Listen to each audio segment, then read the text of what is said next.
Hi everyone, it's Kino here. Welcome to this Ashtanga tune-up series. This class is all about Marichasana A position. There are so many ways to work the foundations of this asana, so let's see if we can get into what the core elements are really about. So Marichasana A involves one hip being closed or like in a half squat, and the other hip or the other leg being extended so that we're going to fold forward over the extended leg. Then the idea with Marichasana A is that your torso slides forward, so we actually move into a hyper hip flexion on the side of the bent knee.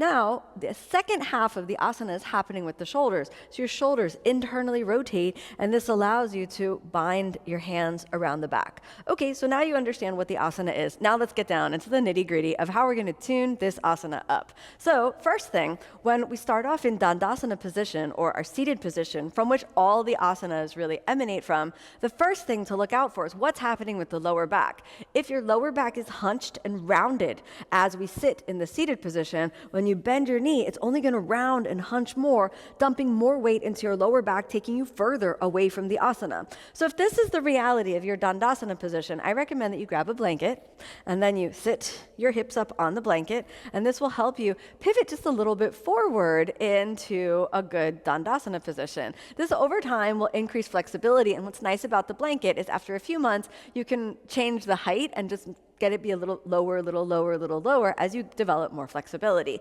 Now from here, let's bend one knee, and then you'll find that, well, even if you started off in that hunch position just by sitting up on the blanket, that began to pivot the pelvis enough forward so that when you bend this knee, you don't fall back. So this is helping keep the pelvis just a little bit elevated.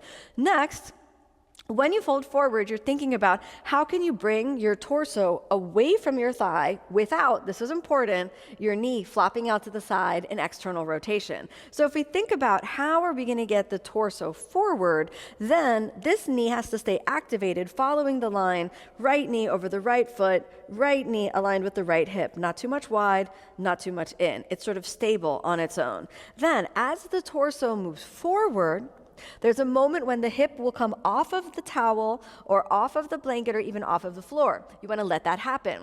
So the forward fold element of this asana is probably the most important aspect. The navel draws in, and as you fold forward, your hip is moving back and away.